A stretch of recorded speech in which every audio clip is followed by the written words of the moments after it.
Victoria by the Sea is quite tiny. It has about 75 full-time residents and primarily a tourism village.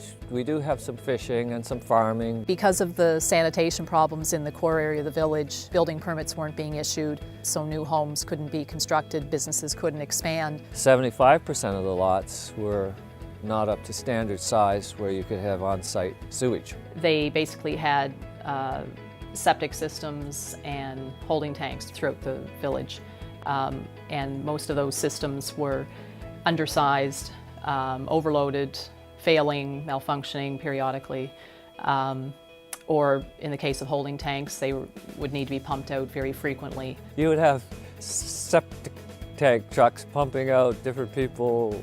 It might be a steady stream of them every day, a different one coming in.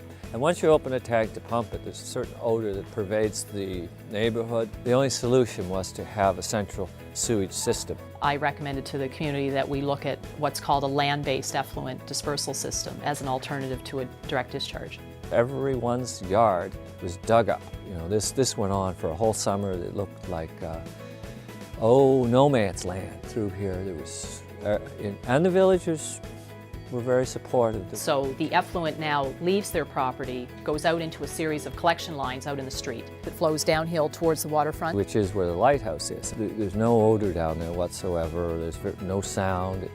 You wouldn't know anything was going on. A mainline effluent pumping station was constructed. From there, it has to get up here to the treatment site. We have a 29-acre site where all the wastewater is treated and the bacteria has to go at it.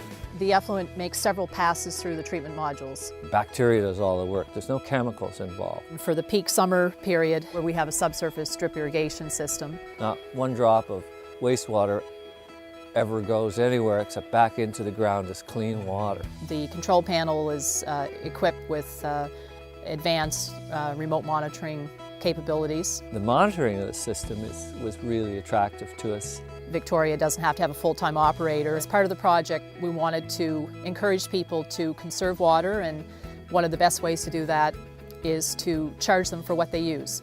Victoria offered a program whereby they covered the cost for one replacement toilet for each home, and all the businesses retrofitted all of their toilets with low flow. This is a $2.5 million project, and we're got 50 users that are feeding into it. The federal government pays a third, the province pays a third, and the municipality's third thankfully came from the green funds.